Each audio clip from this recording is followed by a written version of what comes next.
We are so excited to welcome you all to this evening, to the event hosted by the World Reimagined. Bettina Korek and I and our teams here at the Serpentine are incredibly delighted to have Ashley Shoscott, Adjaye and Julianknxx here with us. Please give them a very warm welcome.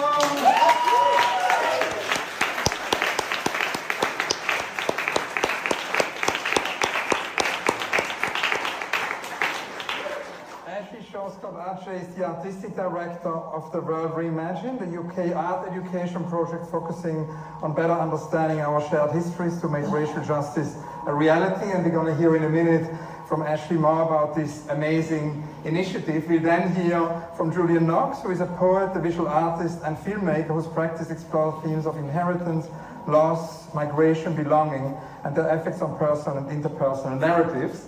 We'll then, after the conversation, screen a film by Julian, which we present specially for tonight, and we'll then open it up for all your comments and questions. We're very excited to show this film, Julian, on freedom of movement, which we will premiere. I also want to say a few thank yous. We wanted to thank, of course, the World Reimagined so much for this amazing occasion. Also their supporters, the Black Heart Foundation and Wallpaper.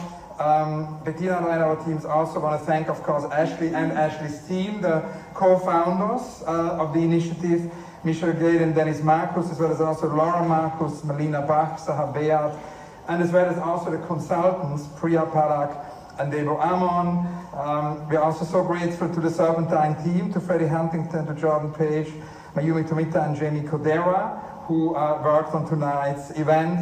And of course, again, all our gratitude to Julian for joining us tonight. And I wanted to begin with the beginning, Ashley, and ask you how it all began, how the project, the World Reimagined, began, what inspired you to do it.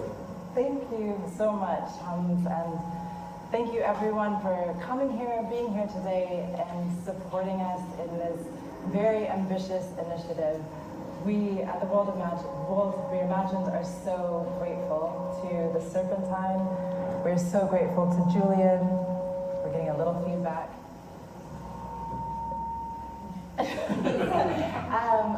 Just to have this today, but also to have both of your support so early on in the project. So let me start with how this project began.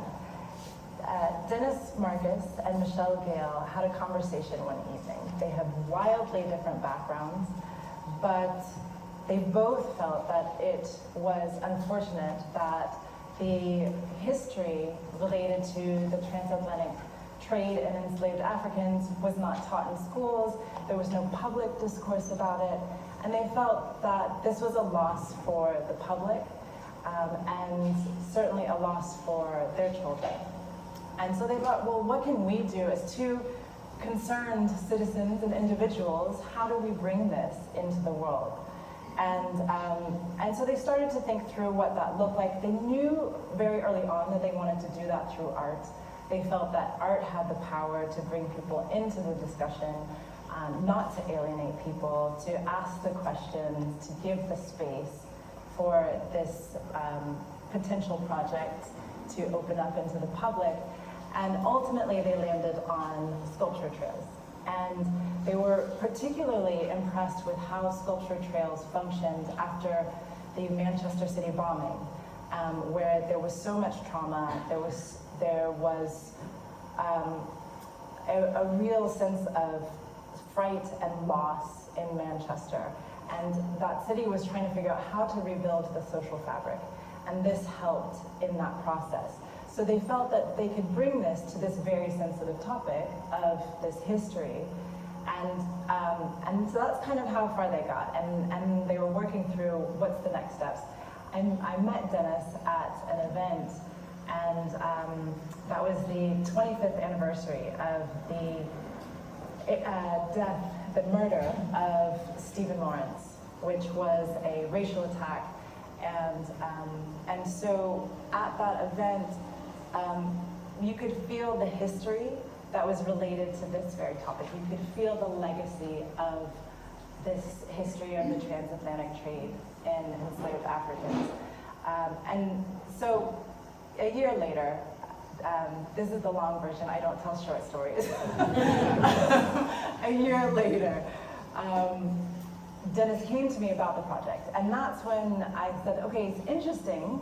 I don't know what to make of it, but it's interesting. You need to talk to an artist. And I know exactly the artist that you need to talk to.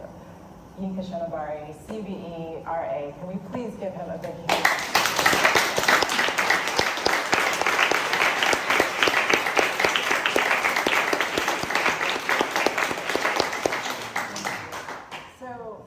Very graciously accepted my request to speak to Dennis and Michelle. And Yinka's practice has long mined this area of the relationship between West Africa and Europe and the UK and that long history. And so in his practice, he had so much to offer. I knew he would, at the very least, understand what was trying to be achieved. And I couldn't even have imagined how pivotal that point was for this project. Yinka got it immediately. He not only got it, he helped us understand the form, because that was a critical piece. How do you bring this, if it's a sculpture trail, if it's the same form over and over, how do you bring people in without trivializing this history and without alienating people? He got it immediately. We all see that it's a globe. This is something he has worked through very much in his work, because this is one of the early moments of globalization where you see West Africa, the Caribbean, the Americas, Europe, the UK, all interacting, and that relationship that then forged on for hundreds of years. So not only did Yinka give us the form, he gave us the name, the World Reimagined. That is the name of the first globe. Yinka's our founding artist, and he's the one who essentially helped us conceive of, bring us into the world, literally, with this name, the World Reimagined. And it's exciting because actually it has many different themes. There was a longer piece actually in Wallpaper published on the globes. The World Reimagined revisits the history of the transatlantic slave trade through art. And among the themes is Mother Africa, the reality of being enslaved, stolen legacy, rebirth of a nation, still we rise and reimagine the future. And Yinka, and we're so excited indeed that Yinka is here with us tonight, says in that piece, with art you can explore a multiplicity of dimensions. It takes in culture, history, debate, and I think it's a great platform to actually engage the public as well, because people do tend to pay more attention than they would if you just had said something. So it seems to me to be the perfect vehicle to express an important issue like this. Can you talk a little bit about the different themes and how it then evolved? Because you started to involve many different artists. Exactly. So we have a framework that is the journey of discovery, and that's 9 themes that bring us from pre-colonial, pre-slavery Africa, explaining all that is this history, that millennia of culture, civilization, art, history, technology, that is often not acknowledged, and that is critical to understanding the larger story. And we move from that into the reality of being enslaved, and from capture to transport to life in a new environment. What does that mean? Into stolen legacy, rebirth of a nation, which then goes to speak to the commodification of human beings and what that meant to take human resources from West Africa and then economic resources into the UK. We look at abolition and emancipation, which is really unpacking that. I think if there's anything that people know about in the UK, it's about William Wilberforce as an abolitionist. But there were many abolitionists, and there were enslaved people who were abolitionists, and we wanted to speak to the agency that they have in their own freedom. We also wanted to unpack emancipation, because it didn't just happen and then everybody's free and then we move on.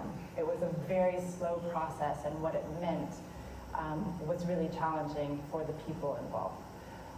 we go into a complex triangle. So what is the evolution of this relationship? It didn't end. And we look at World War I, World War II, where West Africans were put on the front lines of wars that had nothing to do with them. We look at the Windrush generation. We look at that evolution, and then we go into echoes in the present, which is an important journey of discovery theme, because often when you talk about this, people say, well, why are we talking about this? This was hundreds of years ago, let's move on. The reality is that we can't move on until we understand how this history is impacting us today. Because it is. When we look at policing, when we look at housing, when we look at education, when we look at infrastructure, it still has an impact today that we can draw a direct line to that history. Then we move on to Still We Rise, which acknowledges the achievements of the African diaspora and people who have overcome despite serious challenges. And then we go to Expanding Soul, which is where we celebrate the cultural impact of the African diaspora, whether it's food or art or film. And then we end in Reimagine the Future, and that's where we say, okay, we have walked this journey together. Now, what are we going to do together? What are you going to do as an individual moving forward? And how will you change this past to a brighter future? Now, last night I was looking at this artist open call, which you initiated as part of that, and I think it's particularly relevant also to talk about that because it makes the project very participatory. And you can see all of that online. There are numerous of these artist open calls. You talked there also about the importance of memory, no? In a way that art can create this memory of a history which is not taught. And yeah, it would be great to hear a little bit about that, about how you kind of bring this memory forward through these open calls. Absolutely. So the open call was critical in kind of the democracy of this. We wanted people to engage. We wanted artists to engage quite early on. And so essentially we offered them this opportunity to give a design that they felt reflected one of these Journey of Discovery themes. And then we had a phenomenal jury, some of whom are here today, I believe, and they helped us choose from the large pool down to what they felt really represented these themes and would be successful as a group. I would just say that also, once we have that core group, then I want to thank Milena, my teammate, my partner in crime in this process, the person who told me about Julian for the first time, and who was critical in then, after we had our open call artists, filling out the roster and finding our other artists who would complement that group. And can you maybe, because it's a wonderful transition now to actually ask Julian some questions, but actually can you tell us maybe a bit more what drew you to Julian's practice? Yes. Instantly excited about Julian's practice when I learned of it. There is a sensitivity and a really profound humanity in his work that just really, for me, hits me right away when I see it. I love the sensuality. When I think of Cool Burn, I think that's a really beautiful piece of work that talks about the challenges of relationships, and that's something anybody can relate to, but also there's the depiction of Black love in that film feels so relatable. It feels like such a celebration with complexity in it, but also just beautiful, just visually beautiful. And also the beautiful aspect of celebrating Black love and just having these two bodies interact with each other, having the narrative coming in and out, and almost this sense of being in it. I think when you watch that film, you feel like, oh, I'm back into, you know, my first love, or my first divorce, or my whatever it is in your personal history. It takes you there very quickly.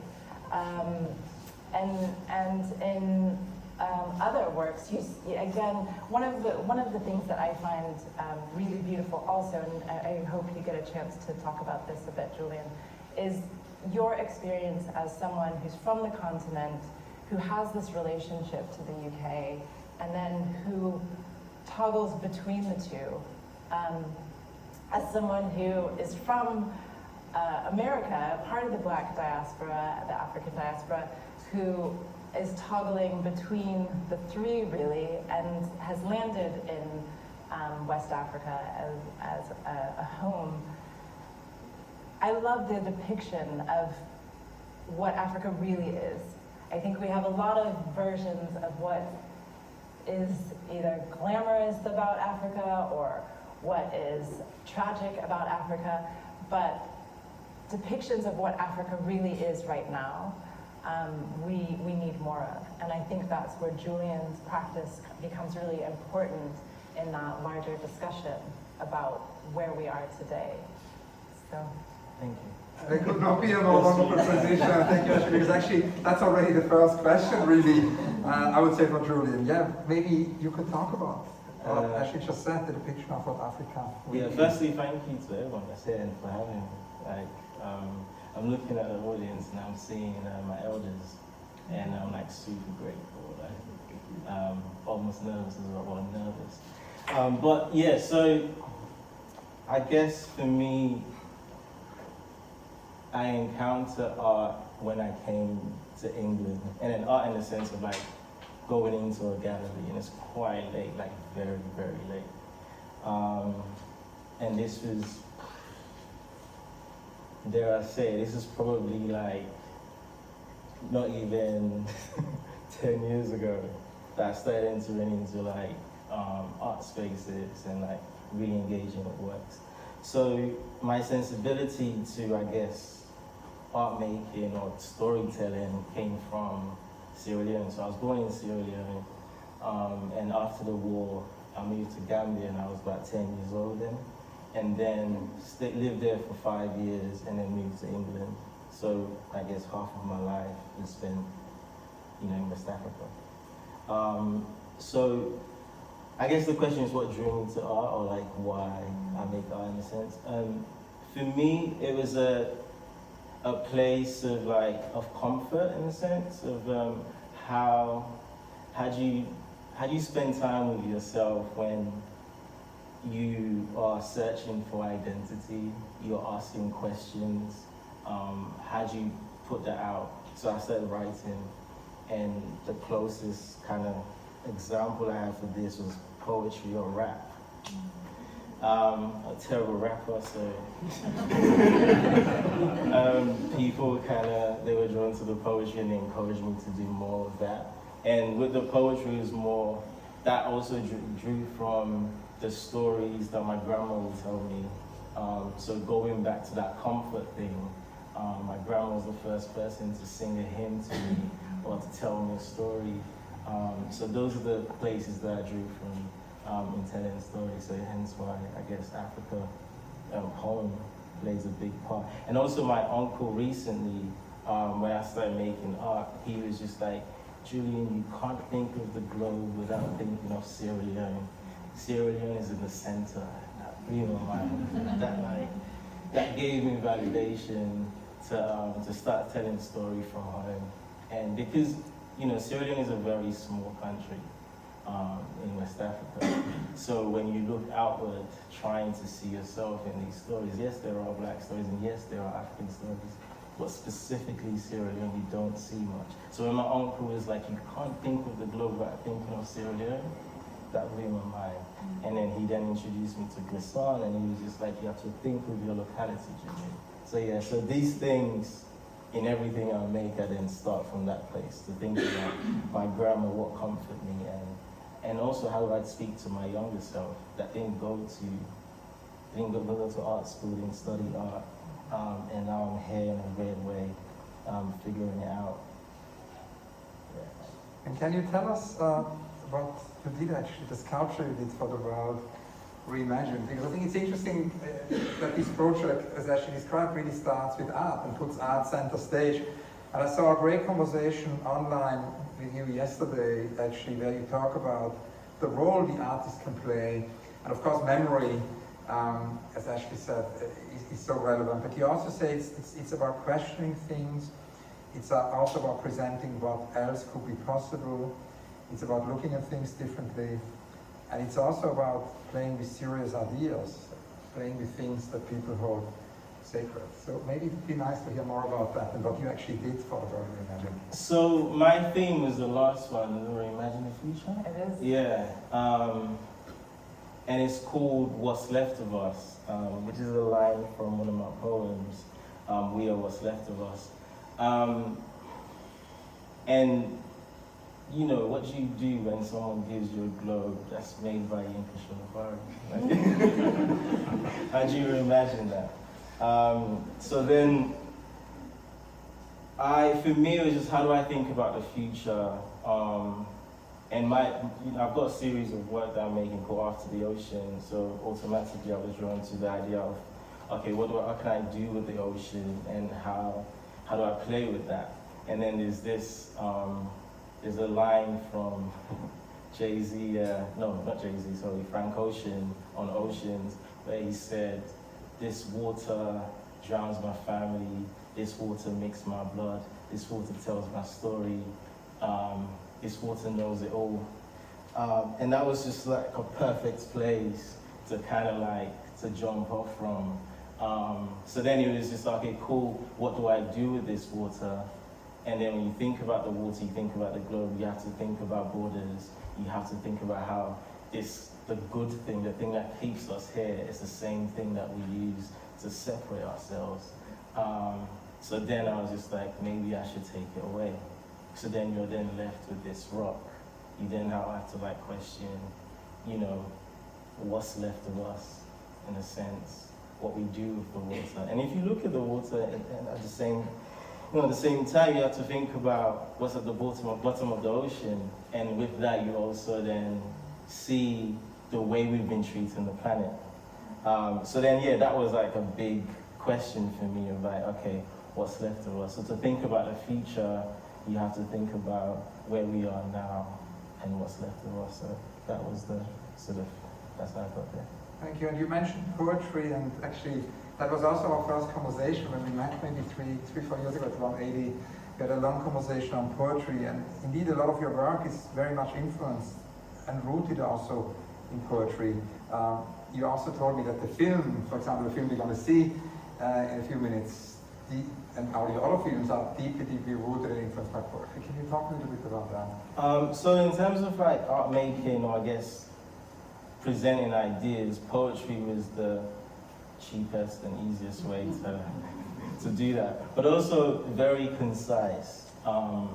In terms of like dealing with big ideas, you can bring these big ideas into 10 lines or whatever, like just condense them. So poetry was the first way I started making art, and then I started thinking about what do you do with technology now and poetry? How can the poet leave something and not be there and other people experience it in a physical way? So then that drew me into film. So then making film after my poem. So all of my work that I've made will start with a poem and then open it up to see how we can look into it. So yeah, and who is it? Thomas Transformer. I read some of his poems, like, it's just so concise, incredible. It's just like, how do you bring these big ideas into like these small lines? And yeah, so for me, poetry does that. And also, when you think about, I guess, economy of scale, you know, like making short films, using poetry to bring these big ideas to be films, do that for you, so yeah. Now you mentioned for the work, for the World Reimagined, the importance of the ocean as a point of departure, and the film we're going to see tonight on freedom of movement also takes the ocean as a point of departure.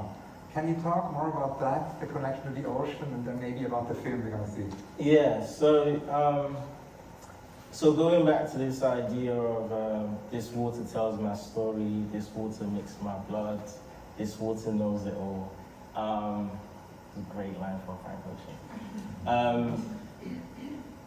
Yeah, so that kind of, I guess, just bring everything that I want to do about After the Ocean. How do I use the ocean to talk about my own history? You know, I'm Creole from Sierra Leone, so I am sort of the ones that went and came back. So the capital city of Sierra Leone is called Freetown. So we're meant to be the sort of the return, or I guess, you know, the new land back.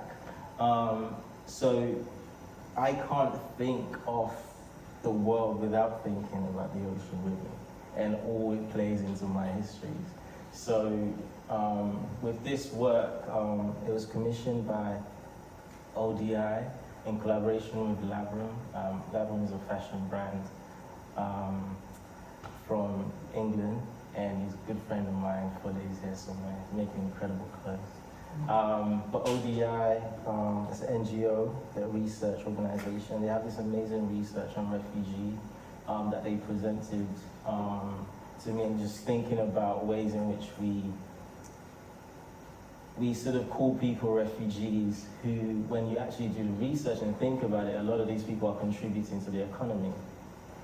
So they're doing this project with the mayor of Freetown and the mayor of Milan to think about how there will be skills exchange both from Freetown and Milan back and forth. So they asked me to create a sort of artistic documentary to engage with the city, engage with the mayor, engage with the creative industries in Sierra Leone, and see how we can bring that out. And it was really interesting when you meet, you know, a lot of the creatives in Sierra Leone that are making amazing stuff. There's a lot of movement, but movement in the sense not looking to leave Freetown, but looking to stay in Freetown and develop it and create and make stuff.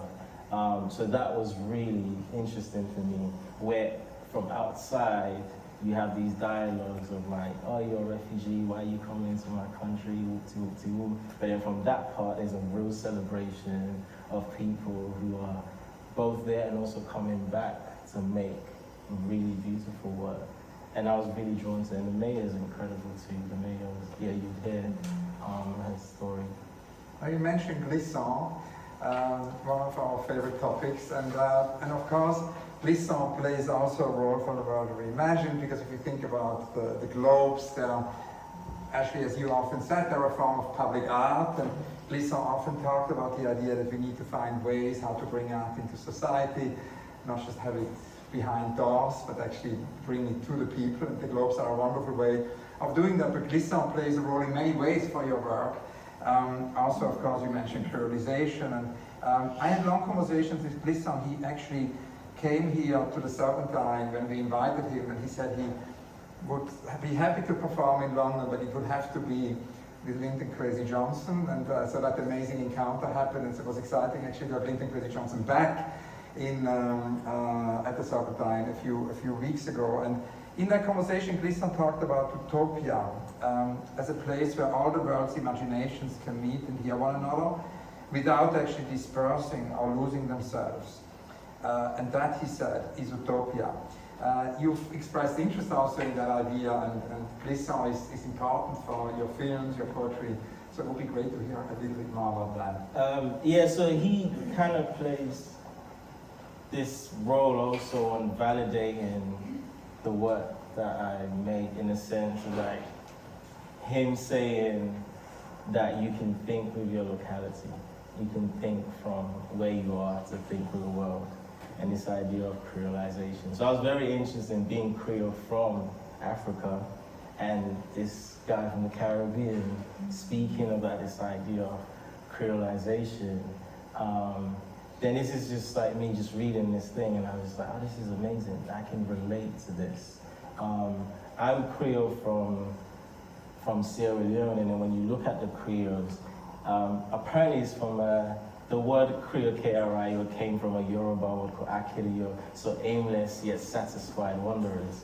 And I was just like, this is beautiful, you know, in the sense of like, yes, there's like a multiplicity to our language and our being and ourselves, but we manage to be satisfied in that, and we're still going. And when you think of Glisson's idea of utopia, I was just like, oh, I think I've kind of found a utopia that I can see myself in. Because when you think of the utopias that I've been seeing, they're in a way kind of my dystopia.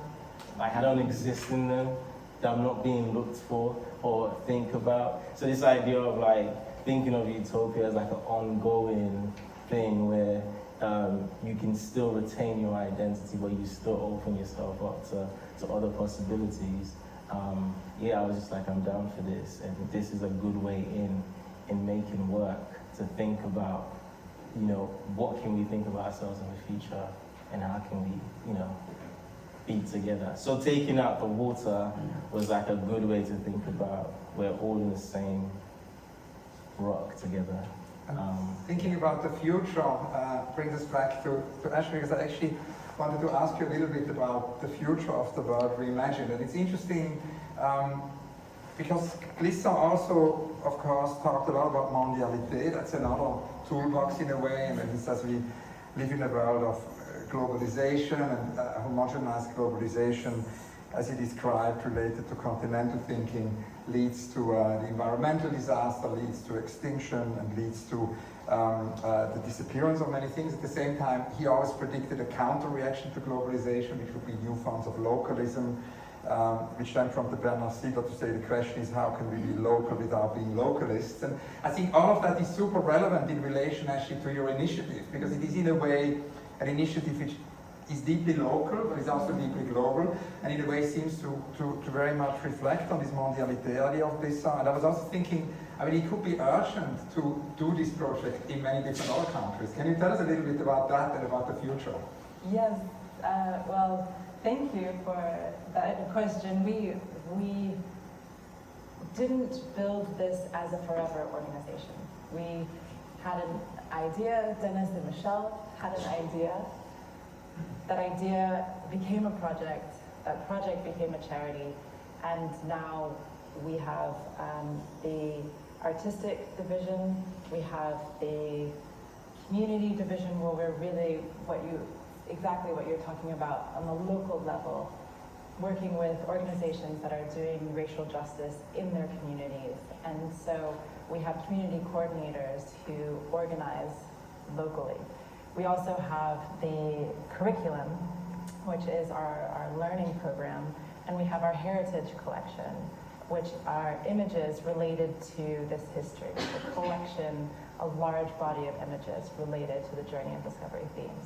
So it got much bigger than what we had planned in the beginning.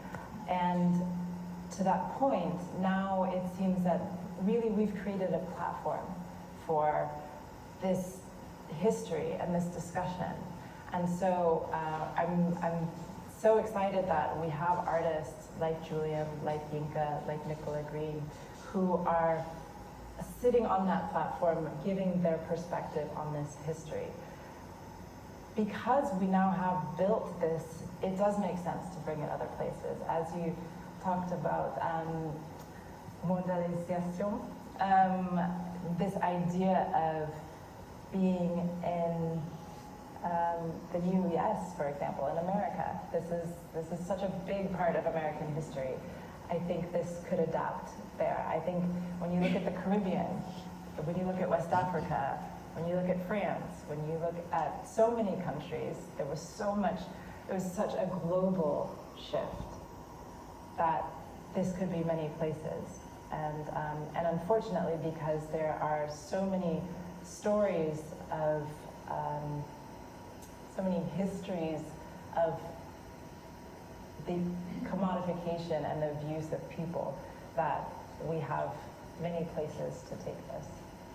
Thank you so much. And listening to Ashley telling us about these so far unrealized aspects of the World Reimagined, which I hope will be realized soon, brings us to the question of the unrealized project of yours, because We know a lot about architects' unrealized projects because often architects publish unrealized projects, but all other practices don't, which is interesting. And so visual artists, we know almost nothing about unrealized projects because they're seldomly published. And of course the range of unrealized projects is very wide. Some projects are too big to be realized. Some projects can also be too small to be realized. Silvio Meirelles once told me he wanted to do a little cube in a museum and the whole rest of the museum would be completely empty. It took him 30 years to convince the museum. The project was too small to be realized. Some projects are too expensive, to be realized. Some are also like forgotten, either in a locker in the studio or maybe more likely in a laptop file or something like that. So that's the forgotten projects. Some are simply utopic, unrealizable or partially unrealizable.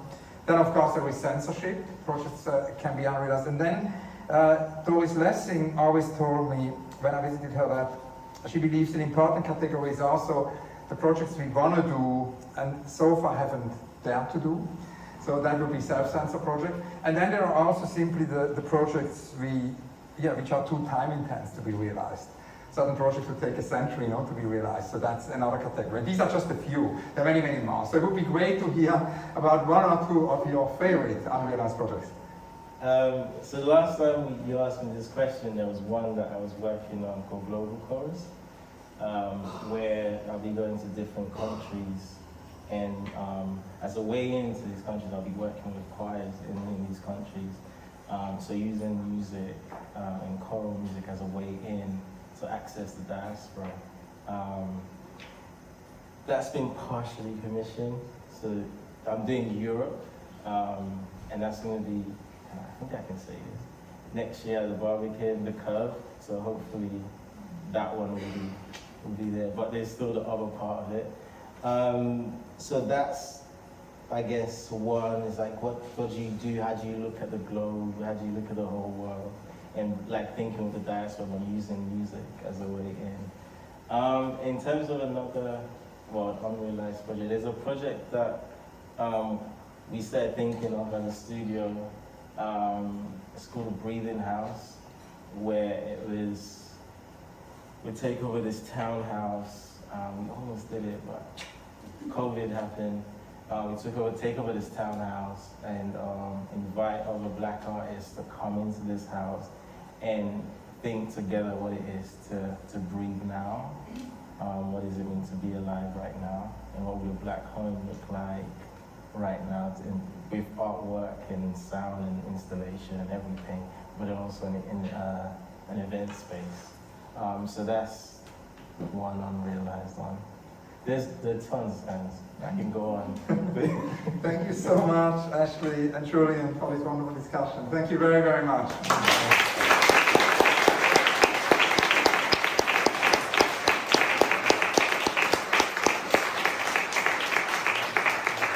And now with this incredibly rich context and background, we will begin the screening of Julian's film on freedom of movement with a move, and then can open it up for any questions from you.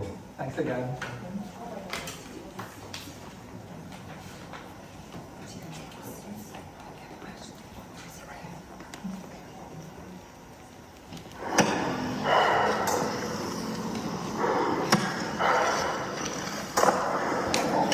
If you feel you no need for see her. If you see her, you no need for talk her.